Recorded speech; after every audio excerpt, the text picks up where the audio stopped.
That test you took in school, the one that decided if you were smart or not, it was measuring maybe 2 of the 8 ways a human brain can actually be intelligent. You've probably called yourself not a numbers person, or not creative, or not good at school. You said it so many times it stopped feeling like an opinion and started feeling like a fact about you. It isn't. It's a fact about the test. And here's the actual cost. You didn't just fail a test once. You built a whole identity on top of that score. The subjects you avoided. The career paths you ruled out before you even tried them. The room you stayed quiet in because you'd already decided you weren't the smart one in it. Every one of those decisions was based on a definition of intelligence that a Harvard psychologist spent a decade proving was too narrow to be true. In 1983, Howard Gardner published a book called Frames of Mind, and the core move he made was almost insultingly simple. He asked, what if intelligence isn't one thing you either have or don't? What if it's the ability to solve problems or make things that a culture actually values? Full stop. No mention of paper, no mention of pencils, no mention of timed multiple choice. Think about what that opens up.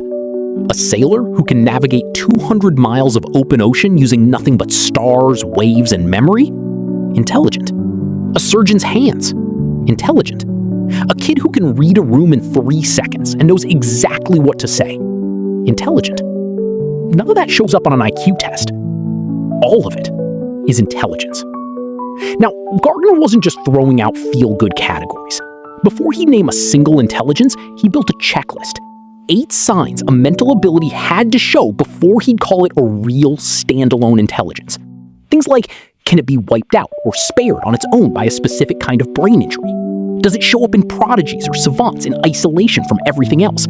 Does it have its own developmental timeline? Does it have deep evolutionary roots? That's the difference between everyone has a unique gift, believe in yourself, and an actual scientific argument. He ran 7 candidates through that filter. Here's what survived.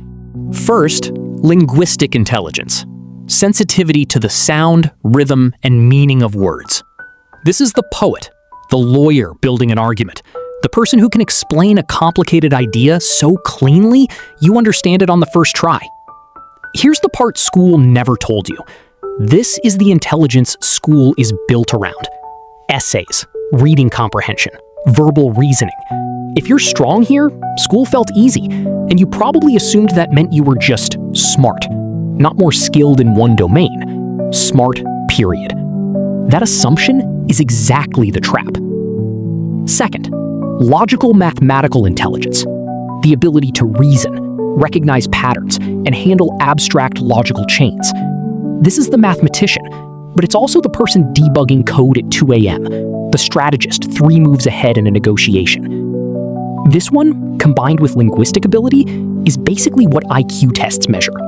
Just those 2, out of at least 7. So if someone told you that you weren't smart, what they actually told you is that you weren't strong in 2 out of 7 ways of being smart, and they let you believe it was all of them. Third, musical intelligence. And this one earns its place on the list for a strange reason. Brain damage can wipe out someone's ability to speak while leaving their ability to sing completely intact. Language and music live in different neural real estate. That alone tells you music isn't just linguistic ability with a beat.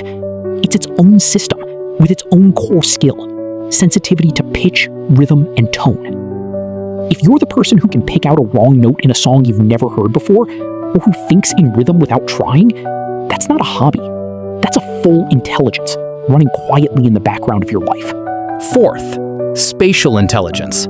The ability to perceive the visual world accurately and manipulate it in your head. The architect who can walk through a building that doesn't exist yet. The chess player calculating a position without touching a piece. The person who can glance at a parking space everyone else drove past and know the car fits.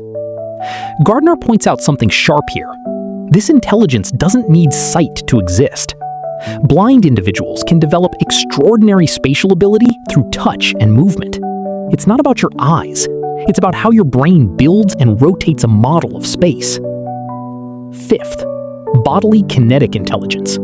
Using your body, or part of it, to solve problems or create something with real precision. The dancer, the surgeon, the athlete who can adjust midair to a situation that changes in 1/10 of a second.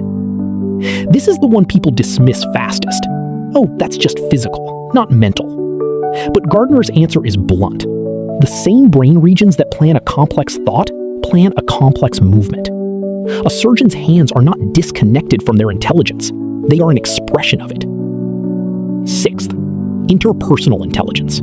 The ability to read other people, their moods, motives, intentions, and to act on that reading effectively. The best negotiators have it. The best teachers have it. So does the friend who somehow always knows something's wrong before you've said a word.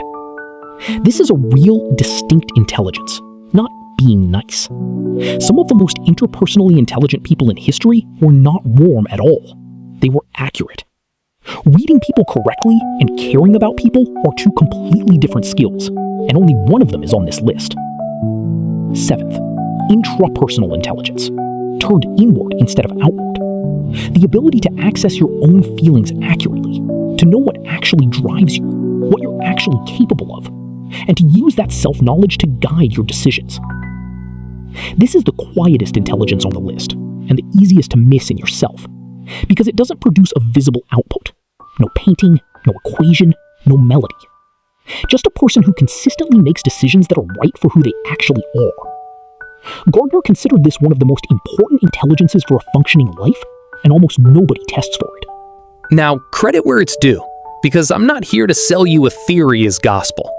Gardner's own later writing addresses the criticism head-on. This isn't a theory you can fully prove the way you'd prove a chemistry result.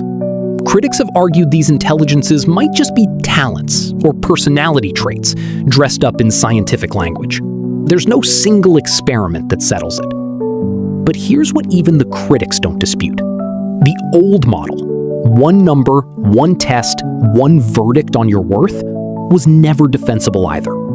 You don't need Gardner's theory to be perfect.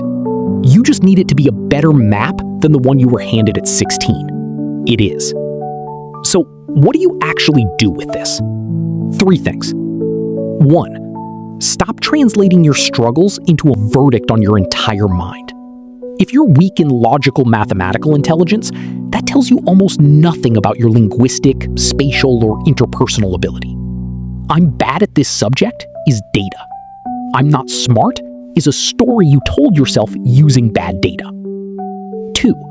Find your dominant 1 or 2 intelligences and route new skills through them instead of fighting them. If you're spatial, stop trying to learn a new concept purely through text. Sketch it, map it, build a model. If you're bodily kinesthetic, stop trying to learn by sitting still and reading. Walk while you listen. Use your hands. You're not bad at learning. You've just been forced to learn in someone else's intelligence your whole life. 3. The intelligence you're weakest in is still worth developing, just not the way school taught it. Gardner's point was never only work on your strengths and ignore the rest. It was every intelligence has its own entry point.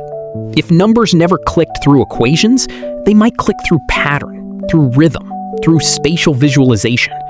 The subject didn't fail you. The single method did. Here's where most people take this theory and immediately misuse it. They turn "I have a dominant intelligence" into "I only have one intelligence, and I'm allowed to ignore the rest of my life." That's not what this says. Gardner's entire 7 intelligence model exists because humans are supposed to develop across multiple domains. The theory is an argument for breadth, not an excuse for narrowness. The second trap, this is not the same thing as learning styles. The idea that everyone is purely a visual, auditory, or kinesthetic learner and should only be taught that one way. That's a different, much shakier claim, and it's gotten tangled up with Gardner's work in pop psychology for decades, even though they're not the same theory. Multiple intelligences is about the domains your mind is strong in. It's not a claim that you can only absorb information through one channel. Know the difference. It's the difference between using this to actually understand yourself and using it as a new excuse, dressed up in psychology. Go back to that score you got as a kid. It wasn't a lie, exactly. it measured something real. It just measured 2 threads out of a much larger fabric. And somewhere along the way, somebody let you believe those 2 threads were the whole picture. They weren't. They still aren't. Whatever you decided about your own mind based on a number in a folder, you're allowed to reopen that case. Not because someone told you to feel better about yourself, because Gardner spent a decade building the neurological, developmental, and evolutionary case that the folder was wrong. You are not one number. You never were. Comment which of the 7 you think is yours. I read them. And subscribe. See you in the next video.